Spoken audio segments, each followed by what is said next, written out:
E hoje a gente conversa com o Dr. Márcio Almeida, ele que é oncologista, e nosso destaque vai para o alerta da prevenção, do exame que precisa ser feito para evitar câncer de intestino. Dr. Márcio, seja bem-vindo, muito bom dia.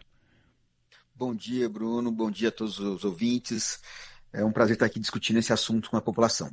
Dr. Márcio, tem chamado muita atenção, os estudos estão mostrando isso, um aumento no número de casos de câncer de intestino, principalmente afetando pessoas mais jovens, né? Algo que a gente só tinha mais notícia antigamente, de pessoas mais velhas, idosos. Agora, essa detecção tem sido feita cada vez mais, com mais frequência, em pessoas mais jovens, inclusive em adolescentes. O que pode estar acontecendo, doutor Márcio, para essa questão tão precoce do câncer de intestino? Então, Bruno, essa questão do câncer de intestino é uma prioridade agora nesse mês de setembro, né? O Setembro Verde é o mês de prevenção, de lembrança do câncer de intestino. E a gente sabe que é uma doença que é cada vez mais prevalente. Hoje em dia é o terceiro mais comum dos homens, o segundo mais comum nas mulheres. E esse aumento nessa faixa etária de 15 a 19 anos, que foi muito alta, em torno de 333%, comparando de 1999 a 2020, um crescimento muito expressivo, né? O que a gente justifica isso aí são vários fatores. O primeiro é a mudança do estilo de vida. A gente vê que cada vez mais tem alimentação ultraprocessada, fast food, embutidos, refrigerantes, excesso de açúcar, gordura, baixa ingesta de fibras, como frutas, verduras.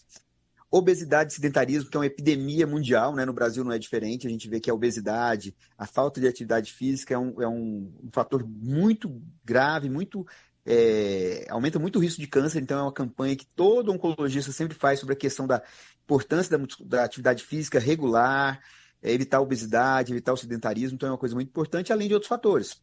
As crianças são cada vez mais precoces, mais precocemente sendo expostas a fatores de risco, como cigarro, bebida alcoólica, outros fatores também que podem estar envolvidos, dietas muito pouco favoráveis para essas crianças, fatores ambientais como poluição, agrotóxicos, síndromes hereditárias. Em torno de 10% dos casos de câncer também é relacionada à parte genética.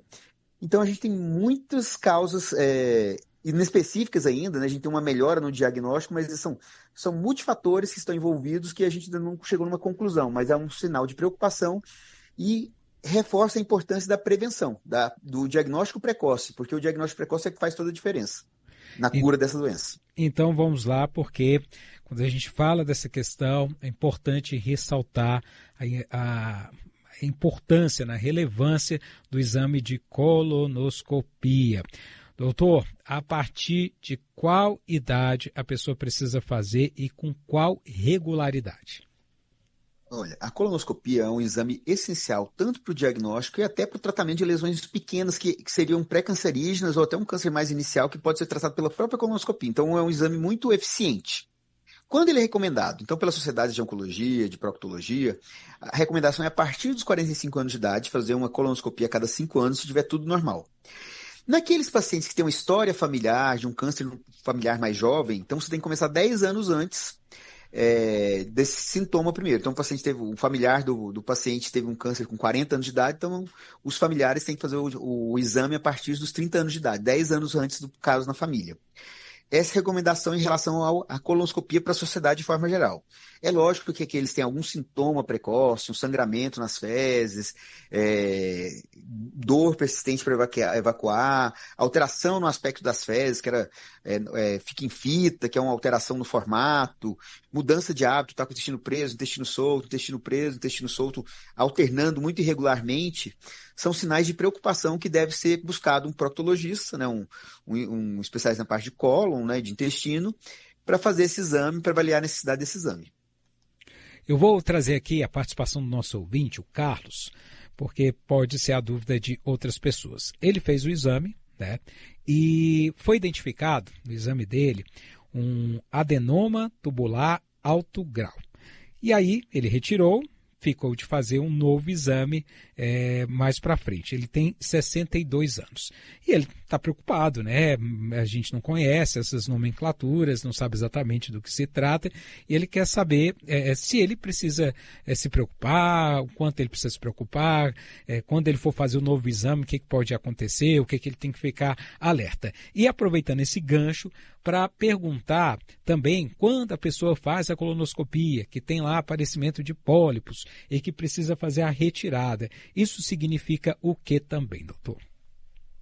Então, os pólipos, né, que se formam no intestino podem ser benignos, né, como hiperplasia benigna, um crescimento normal do tecido sem nenhum fator de risco, então é um pólipo benigno. Agora, esses pólipos são adenomas, eles podem ser uma lesão pré-cancerosa, especialmente como um adenoma de alto grau, que ele diz que é uma célula que está crescendo muito rapidamente. Quando tem um pólipo de alto grau, como o do ouvinte, o ideal é fazer um acompanhamento precoce, então é até 3 anos fazer uma nova colonoscopia. For um pólipo maior, mais agressivo, com mais pólipos, às vezes tem que fazer um intervalo até de só 1 ano para fazer uma nova colonoscopia de controle. Mas, de forma geral, a colonoscopia tendo um pólipo com um adenoma de alto grau, que é um adenoma mais agressivo, deve fazer uma colonoscopia mais precocemente. Nesse caso, né, vamos pegar aqui o caso do Carlos, né? Ele teve esse adenoma tubular alto grau. O que significa isso? É recomendável que ele faça um novo exame quanto tempo depois? Então, o adenoma tubular de alto grau é uma lesão pré-maligna do intestino. Então, é como se fosse uma verruga de crescimento agressivo. Quando é alto grau, quer dizer que a célula cresce muito rápido. E se essa lesão continuar no intestino, ela pode crescer e se transformar num câncer. Tem estudos que uma lesão pré-cancerosa, até desenvolver e virar um câncer, pode durar em torno de 5 a 7 anos. Por isso, é importante fazer o exame a cada 5 anos para pegar uma lesão mais inicial. Quando tem uma lesão de alto grau como essa, o ideal é o proctologista acompanhar e fazer uma colonoscopia em até 3 anos. Se for uma lesão única, pode ser em até 3 anos. Se for uma lesão maior, com mais pólipos, uma lesão grande, uma lesão que não foi retirada completamente, o intervalo tem que ser menor. No caso, ele fez a retirada, que eu acho que deve ser praxe no exame, né? E isso significa, exatamente, assim, que ele se livrou do problema ou não? Sim, provavelmente ele se livrou do problema. Se for uma lesão única, ele se livrou, e daí, apesar de ter se livrado, ele tem uma situação que ele tem que ser acompanhado. Mesmo ele tendo retirou uma vez, quer dizer que nunca mais volte?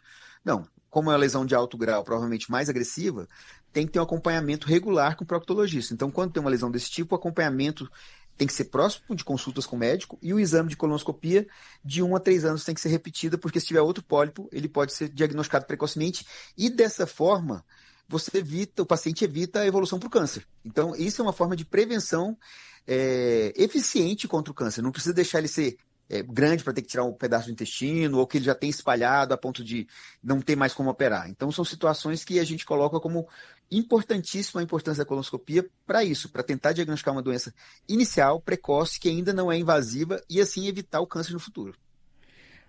Nossa ouvinte Rose, ela quer saber qual outro câncer pode estar relacionado ao câncer de intestino. Olha, o câncer de intestino, ele está relacionado principalmente com a alimentação, né? A alimentação pobre em fibras, rica em gorduras, em embutidos. Um câncer diretamente relacionado, que na verdade é o mesmo câncer, é o câncer de reto, que é uma continuação do intestino grosso, né? Que é uma parte do intestino que está ligado na pelve, né? Que é um órgão, é uma parte fixa do intestino grosso, que está relacionado também ao câncer de intestino e tem os mesmos fatores de risco. De forma geral, os cânceres do aparelho digestivo todos, os cânceres de forma geral, estão relacionados a esses fatores de obesidade, sedentarismo, alimentação pobre em fibras, rica em gordura, álcool, tabaco, são formas geral que têm uma relação com o câncer de intestino. Bem, a gente sabe também que os tratamentos avançaram bastante, né, doutor? Eu queria que o senhor falasse sobre isso. Se a pessoa tiver um diagnóstico hoje de câncer de intestino, quais são os instrumentos, né, as tecnologias que estão à disposição para tratar esse paciente?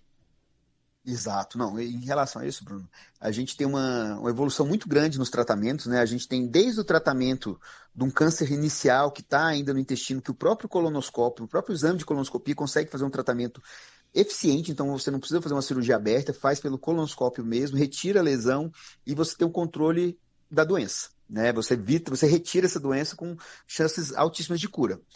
Até doenças mais avançadas. Doenças mais avançadas, o que a gente tem evoluído bastante é tanto com a cirurgia robótica e a cirurgia laparoscópica, ou seja, a cirurgia não precisa ser uma cirurgia aberta mais, a cirurgia laparoscópica já é menos invasiva e a robótica menos ainda, com um pós-operatório muito tranquilo para o paciente, muito mais rápido, com menos perda de sangue, que é um tratamento muito eficiente, muito eficaz, e a gente já tem aqui em Brasília, com plano de saúde, claro, infelizmente o serviço público tem as suas limitações, mas faz por via laparoscópica, que é muito eficiente também. E em relação a novas medicações, novos tratamentos, a gente tem cada vez evoluído mais com tratamentos para evitar que a doença volte, seria quando o paciente opera e tem indicação de fazer uma quimioterapia para evitar que essa doença volte. Cada vez a gente tem estudado mais tratamentos com menor toxicidade, com maior eficácia para o paciente. E hoje em dia até doenças avançadas, que a doença já foi diagnosticada com metástases, que não tem como operar, porque tem situações que mesmo metastático a gente consegue fazer uma cirurgia localizada, você retira a lesão do intestino e pode tirar uma lesão do fígado, uma lesão do pulmão com cura para esse paciente. Mas se chegar numa situação que o paciente tem uma doença metastática, disseminada, que não tem como operar, os tratamentos quimioterápicos hoje em dia têm evoluído bastante. Com a associação de terapias-alvo, que você avalia uma alteração molecular específica do tumor e faz um tratamento voltado para aquela mutação, ou até a imunoterapia também, que é tratamentos que estimulam o próprio sistema imune do indivíduo para melhorar a resposta ao tratamento oncológico, ou seja, o próprio sistema imune trata o câncer do paciente com respostas muito boas. Então, doutor, a gente abriu entrevistas falando que cada vez mais pessoas mais jovens estão descobrindo câncer de intestino. Uma vez que a colonoscopia é preconizada ali para acima dos 45 anos, como é que a pessoa mais jovem pode desconfiar ter algum problema? Então, quais são os sintomas que o paciente deve começar a investigar? O mais comum e o maior alerta que a gente sempre coloca a população em qualquer idade deve investigar é a questão do sangramento retal. Tá? O sangue nas fezes. A pessoa evacuou, viu que tem sangramento nas fezes, é sempre um sinal de alerta. Nunca se deve ter sangue nas fezes e não valorizar. É lógico que tem que saber se a pessoa tem uma história de intestino preso, porque as fezes endurecidas podem machucar e ferir o ânus e ter um sangramento. Pode ser motivo hemorroida, que é um outro motivo comum na população mais velha, população até jovem. A população adulta, de forma geral, tem hemorroidas que pode ser sangrar e ter sangue nas fezes, mas qualquer sangramento mais persistente, que a pessoa saiba que não tem esse fator de risco já diagnosticado, é um alerta para qualquer idade procurar um proctologista. Então, isso pode ser no paciente com menos de 45 anos também. Outro sintoma de bastante importância na prevenção, no diagnóstico precoce, são dores abdominais recorrentes, que estão tendo cólica recorrente, que não tem uma explicação clara. Então, o paciente está tendo dor abdominal para evacuar, com muita dor. É um sinal de alerta. Outro sinal de alerta que deve ser procurado: alteração no hábito intestinal. A pessoa às vezes tem episódios de diarreia e outros episódios de intestino preso, alternados sem nenhuma coerência no sintoma. Então, deve ser procurado um proctologista. Perda de peso sem motivo aparente. Todo mundo sabe que perder peso é muito difícil. Quando a pessoa começa a perder peso sem fazer uma dieta, sem fazer uma atividade física, do nada começa a perder peso, é um sinal que deve procurar um médico para fazer uma investigação mais precisa e muitas vezes vai ter que fazer a colonoscopia, ou o paciente com uma anemia persistente, a gente tem o exame de sangue está sempre alterado, com muita anemia, é um outro sinal de alerta que em qualquer idade deve ser aventada a possibilidade de investigar câncer de intestino também. Doutor Márcio, muito obrigado mais uma vez aqui pela participação, bom trabalho e até uma próxima. Bruno Melo, muito obrigado ouvintes, bom dia para todos.